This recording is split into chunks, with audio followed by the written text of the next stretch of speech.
Yes, students, let's start with poem A Thing of Beauty that we discussed yesterday. And as I told you that poet John Keats is known as a romantic poet, and he shows his great love and feelings for nature in this poem and advise the readers to spend some time in the company of nature to get the bliss or the pleasure, because the pleasure that we get from the beautiful things of nature is forever. Its loveliness, its beauty increase with the passage of time. It never comes to an end. And I gave you one example of your picnic or some tour which you had, and then you look at the pics of the mountainous scene or the valleys or the hotel where you stayed, all the beautiful things or the things of nature or the scenes of nature which you have kept in your mobile. Whenever you look at those beautiful things, you feel very happy. When you are sad or depressed or you are not in good mood and you start looking at those pics in your mobile, automatically your mood changed and you remember about that time which you had spent at that particular place, clicking those pictures, enjoying the time. So in this way we feel that those beautiful things of nature, of our surroundings, they give us permanent pleasure. It never comes to an end. The poet tells us in the very first stanza that these beautiful things of nature, they provide us that pleasure which increases with the passage of time, and it provides us a shady place, quiet place, which gives us peace of mind, and due to that we get good sleep. When we get good sleep, we have sweet dreams, and automatically it improves our health and our breathing system. We have quiet breathing. That means we don't have any problem of our breathing system. That means relating to health.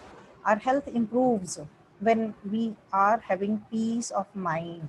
And peace of mind will be there only when we are happy. We are not under worries and tensions.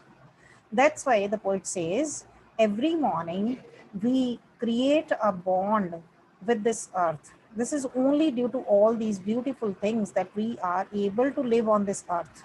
कि अगर ये beautiful things ना हो तो कहता हम शायद इस जमीन के ऊपर ना रह सके. And most of the beautiful things are provided by God, free gifts of nature that we are enjoying in our surroundings, in our around areas, looking at those things, and we feel happy. Then the poet tells us about the modern man, that the modern man is full of bad qualities. We adopt dark ways, we have sad days due to our inhuman qualities, due to lack of noble nature. We are sad and we are causing problem to our health, because all these ways, all these methods which we have adopted to live in this world are unhealthy. We adopt wrong methods, ill ways to lead our life, to collect more and more money, to get more and more privileges. And that's why we are causing worry and tensions to ourselves, and that creates problem for our health. And even then we try to find out happiness, but we are not able to.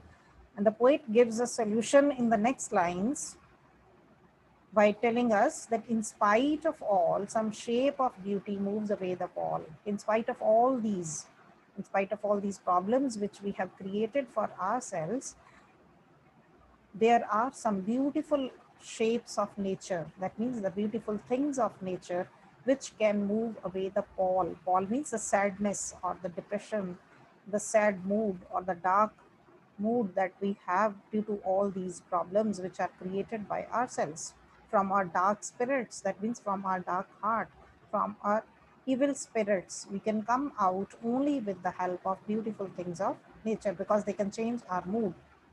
Then in the third stanza, such the moon, such the sun, the moon, trees, old and young, sprouting a shady boon for simple sheep, and such are daffodils with the green world they live in clear rills, that for themselves a cooling covert make against the hot season, the mid forest break, rich with a sprinkling of fair musk rose blooms. Now, in this stanza, the poet has mentioned about all the beautiful things of nature which can give us happiness, which can help us to come out of that sadness. What are these things? According to him, the sun, which provides us light and heat, the moon, again, which provides light and calmness, trees old and young sprouting a shady boon for simple sheep. All the trees, whether they are old or young, tall and big and small trees, they provide a shady place, a shady shelter to all the human beings as well as to the animals, the beasts. Simple sheep here refers to, this is a metaphor used here to convey the message that human beings are simple, they are sober, they are easily cheated by others. And sheep refers to the animals also. So it refers to, gives double meaning. One is for the human beings, innocent human beings, and the second for the animals. So all the trees, they provide a shady place, they give us comfort with their shade. And such are daffodils with the green bird they live in. Then there are daffodil flowers which bloom in their green bird. That means they bloom in their forest area where they live, and they provide beauty to that area. Clear rills that for themselves a cooling covert make against the hot season. Then there are clear rills. Rills means the streams, small rivers, छोटे छोटे चश्मे या पानी के जो rivers होती हैं, small in size. Their clear water is flowing, and they create a cooling covert. That means a cooling place, cooling shelter for themselves against the hot season. In the hot summer season, they provide a cooling place for others also and for themselves also. In this way, they create calm atmosphere in that area also, even in the hot season. The mid-forest brake, rich with the sprinkling of fair musk rose blooms. Then the poet says that in the mid-forest brake, that means in the forest area, which is brake here refers to the marshy area, wet, daldal wala area hota hai, jo कीचड़ वाला area है. In that area, the white roses, musk rose blooms, the fair musk rose, that is the white roses that bloom, and they sprinkle their beauty and enrich that area. Rich with the sprinkling means they sprinkle the beauty of their blooming in that area, which is marshy, wet area, and it enriches the beauty of that particular area also. That means even in those areas which are not known as beautiful, these beautiful things of nature, they provide happiness, they provide beauty to that area also. According to this stanza, the poet wants to convey this idea that whether the area is good or not, whether the atmosphere or the environment is good or not, जैसे hot season है या forest break है, marshy area है या clear rills हैं which create cooling place. So all these beautiful things of nature, the sun, moon, daffodils, clear rills, and the white roses, they provide beauty to that particular area and to the surroundings. And when we visit these places, we also feel happy. That means we get the pleasure out of these beautiful things. So the poet says, if we spend some time in the company of nature, enjoy the beauty of all these things of nature, we can come out the sadness, the depression that we have created for ourselves due to the mad race for money, for which we are creating health problem to ourselves. And to come out of that, we need to enjoy the beauty of nature, which is provided to us by God, that is free gift. Coming to the last stanza, which does not have any clear direct link with the rest of the poem, but indirectly the poet wants to convey the same idea which we have read in the rest of the poem. And such too is the grandeur of the dooms we have imagined for the mighty dead. All lovely tales that we have heard or read, an endless fountain of immortal drink pouring unto us from the heavens brink. what the poet wants to convey in these lines. In the last stanza, he conveys us the main idea of the poem through these lines. He says, and such too is the grandeur of the doomsday. Grandeur means the magnificence of the dooms. Dooms is the ending day of the world, the judgment day, which is considered. We have imagined for the mighty dead. Mighty dead here refers to our forefathers, our ancestors who have died. And the poet wants to convey this idea that we imagine for our ancestors, for our forefathers, that they should be awarded with magnificent. Tape rewind करो और check करो क्या ये सांडूनी थी, ये सांडूनी थी, क्या ये सांडूनी थी, ये सांडूनी थी, बड़ी सोनी है, मेरी बोतल थी, मुझे क्या, तूने लेके क्या? Coming to the last lines, what the poet wants to say, that we imagine magnificence award for our forefathers on the doomsday. Doomsday here refers to the ending day of the world, when it is considered as the judgment day.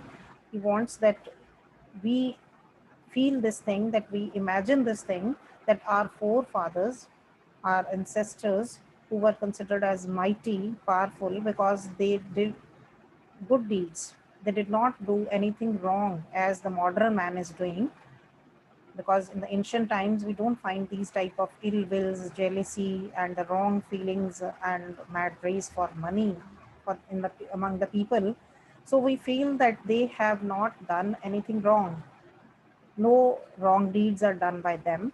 So we imagine that they should be awarded with the magnificent awards. We expect good things for them, and we will get pleasure out of that.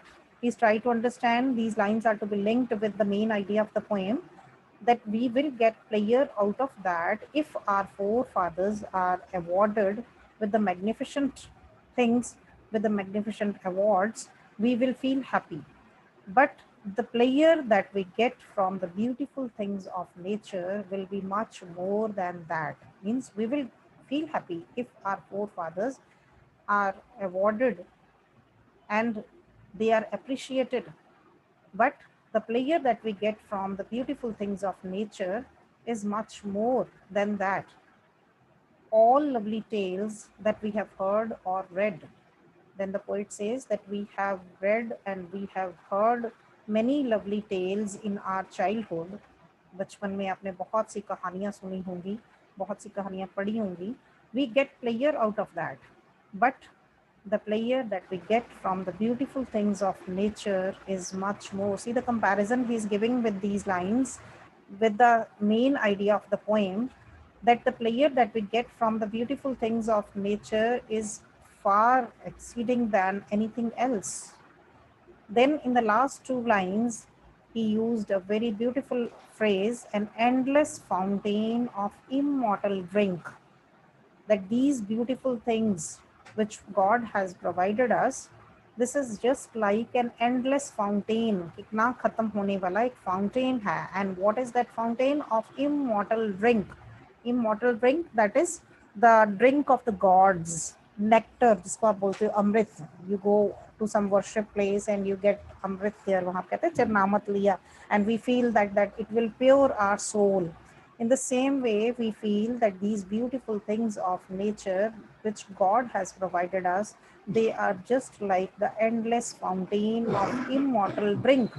Of the immortal drink here refers to the pure drink that will pure our soul, pouring unto us from the heavens drink. And from where we are getting this immortal drink, it is coming to us, pouring unto us, it is coming to us from heaven, from God's side. Heaven's drink means from God's side. These players or these immortal things are coming to us. What is called as immortal drink? The beautiful things of nature. The poet is referring to those beautiful things of nature as endless fountain of immortal drink.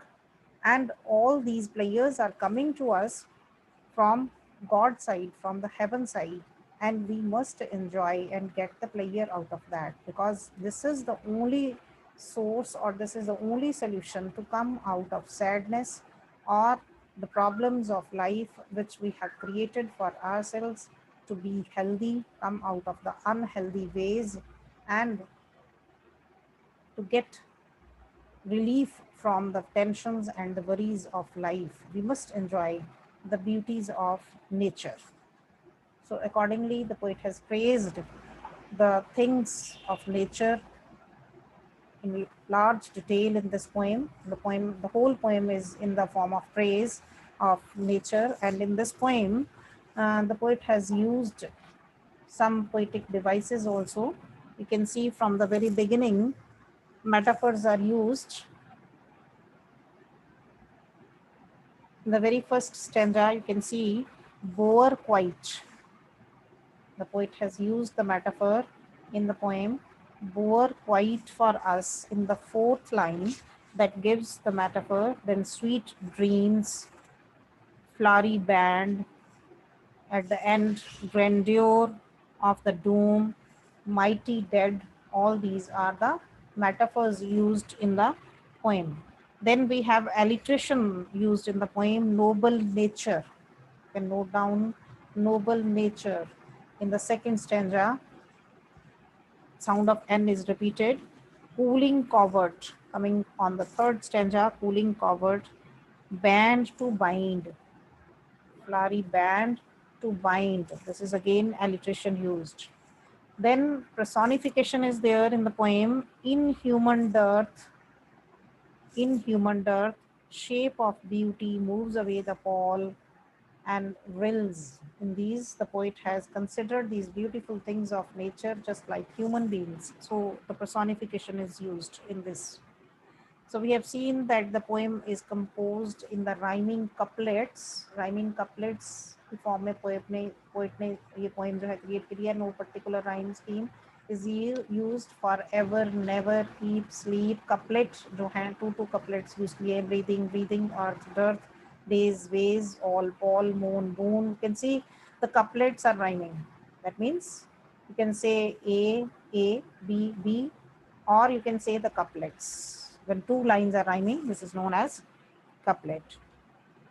So the poet says in this poem that the thing of beauty continues to inspire us throughout our life. It uplifts our souls, restores our energy, relaxes our worn out energy and nerves. Even after one generation dies, the thing of beauty will continue to exist and will give joy to the next generation also. आप अपने बचपन की photos देखते हो, अपने parents की बचपन की photos देखते हो, and you feel happy, you enjoy with that. That means एक generation खत्म हो जाती है, तब भी हम उन nature के scenes को देखते हैं पुरानों को, और next generation भी उसको enjoy करती है. Even if the thing of beauty experienced in the past cannot be experienced at the present moment, but